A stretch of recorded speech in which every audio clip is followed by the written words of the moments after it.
I got to be honest with you, Buffs Nation. It is so surreal that we finally made it to this day. It's April 21st. The spring game is tomorrow at 1 p.m. Mountain, I believe, on ESPN. I should probably know the exact kickoff time since I'm going to be at the game and on campus. But hey, if you see me and you want to introduce yourself, please do. I would love to meet some of the subscribers. But today in this video, going to cover a little bit of the expectations that I have for tomorrow. Again, there's a lot going on, and also catch y'all up on some important news, recruiting news, and give you a little tidbit of something that a Buffaloes alum really changed in my life from something that he said years and years ago. Again, welcome to my channel. I'm David. I'm a local CU alum here, talking everything Buffs football, Coach Prime Deion Sanders, and really everything that's going on with the Colorado football program. Give me a like or a comment in celebration of the spring game, and hit that subscribe if you haven't done that yet. We're almost to 1,000, so help us get there. Let's get into some of the big hitting news. You know that I've been talking about Shane Hooks a bunch. Really wanted to see him here in Boulder. I thought initially that he was expected to be here for the spring game. Maybe I just made that up. But regardless, he announced his commitment yesterday, and he's going to transfer to Ole Miss. Obviously, I'm a little bummed. I would have loved to see him here, but you got to be happy for him. I think this is his second time transferring. He transferred to JSU from another program I can't remember off the top of my head. And I mean, going to a big school like Ole Miss, going to be a featured wide receiver there. Hats off to him and best of luck, and we'll be cheering for you. And I think with the addition of Willie Gaines, we have to be excited about the depth that we have at the wide receiver room. And this might even leave some room for, again, some talented freshmen that we have. Asad Wasim, Omarion Miller, Adam Hopkins. Maybe they might see a little bit of time later down the road. But again, excited for Shane Hooks, and we'll be watching. Now, speaking of Willie Gaines, Life in Football, a channel that I told y'all to check out just a couple days ago, actually posted an interview with Willie Gaines. Again, they're both Florida boys. Really great interview. I'll link that in the description. A couple tidbits from that interview. One, Willie Gaines says his goal is to have between 600 and 1,000 receiving yards next year and have a couple touchdowns on punt and kick return. So that would be great. DNVR brought up the other day about how Nico Reed transferring out. I mean, that's another guy that can return. But again, with Willie Gaines coming in and all these transfers and players, we're going to be more than stacked at the returning positions. Would love to see what Willie Gaines can do. Another thing, he spoke a little bit about Shedeur and mentioned how he is on a whole nother level of locked in this year going into 2023. And he believes it's because he's got more and more to prove. Now that he's coming into Power 5, there are haters out there saying that he can't be in that upper echelon of Pac-12 quarterbacks. And right now, this is the conference of quarterbacks. There's a lot of talented quarterbacks in this conference, and I believe he can get up there and be one of the top guys. So that was cool to hear him say that. And also, Willie Gaines, father of a 7-month-old baby. That's awesome. He's playing for more than just himself. He's got a young family now. So please go check out that interview. Let's talk a little bit more about the spring game. We have, of course, some official visits. One non-official visit was Rick Ross. I got to tell you, that is so surreal. Same with Lil Wayne visiting campus a few months ago. I never thought I would ever see these people in Boulder, like celebrities, musicians.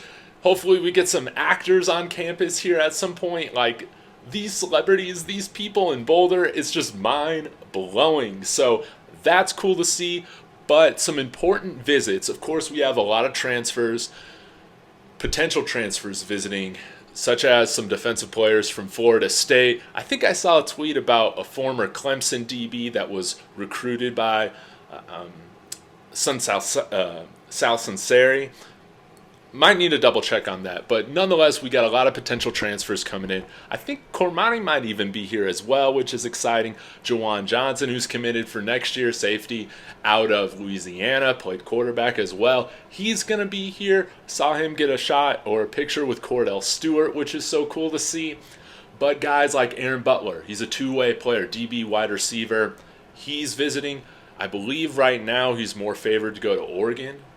But again, the recruiting journey for a lot of these players, it's still early. I mean, commitment day is, still another 9-10 months out, so excited for that. Williams Noweri, defensive lineman playing out of Missouri. That's going to be a big recruitment to see him here as well. And of course, there's just a ton of guys. Keelan Fox, he comes to mind. He's another top tight end that we've been targeting. So this is a big recruiting weekend for the Buffs. And hopefully we see a few commitments start to trickle out after the spring game, after some of these visits are done. It would be great if some people could announce their commitment during the broadcast. That's also what I'm hoping for with some of these recruits. Again, I won't be able to watch the broadcast since I'll be there, but we'll see how it goes. Now, another important thing to remember, or let me rephrase that. Something that I'm a little concerned about is the weather. Boulder, we're supposed to get some snow this evening. Now, it's not favored to snow or rain tomorrow anymore, which is great. It was that way earlier in the week, but the weather isn't that great right now, which is a bummer because in April, for the most part, you're going to get great days in the 70s. But there are a few times a year, or a few times a month, in the month of April, where you will get some snow and some nasty weather. And it seems like that is what's happening right now. So hopefully it's at least sunny tomorrow, and the Flatirons, the stadium, everything looks beautiful. We can see Ralphie out there running around, doing all of that. But a little concerned, I will say, to my friends and family that live in the South, I always suggest if they're going to come vacation or visit Colorado, we come starting in May on. Like, don't bother with March and April if you're wanting to hike or any of that, because there's just a chance that you're going to get hit with some inconvenient snow. It can just happen. March, we always get a ton of snow in. And if you're coming in January and February, you know what to expect. But our coldest and most snowy months, of course, it's like January through March, and then you'll get a little bit of that in April. So bummed that that's happening, but I think overall we can have a really good weekend. The other thing that I did want to mention is that there is an alumni autograph signing. I believe it starts at 11 a.m. on campus, so I'm going to be there for that. I'm really looking forward to meeting some of the other longtime national champion buffs or just legendary buffs that I've never had the chance to meet. Big Al is going to be there, who was on the national championship team, first-round draft pick, defensive lineman, played also for the Broncos, Super Bowl champion as well, and has been on the radio here for a long time. He mentioned something years and years ago about how he didn't eat bison because that's Ralphie. That's CU's mascot. And this might sound stupid, but until that was said, I never really connected the two, because buffalo and bison, they're actually the same thing. And since that day, years and years and years ago, where I heard him say that on the radio, I can't eat bison anymore either. I just think of Ralphie now, and that's not right. So anyways, I'm looking forward to meeting him. Met him at Broncos training camp years ago when I was a little kid. So hopefully that happens. I can meet Cordell Stewart. I'll keep y'all updated with how things go. But overall, thank you for all the support, Buffs Nation. Tomorrow's going to be a party. I'll be sure to grab some photos and some video footage of what's going on. And until I see you after the game, let's go Buffs.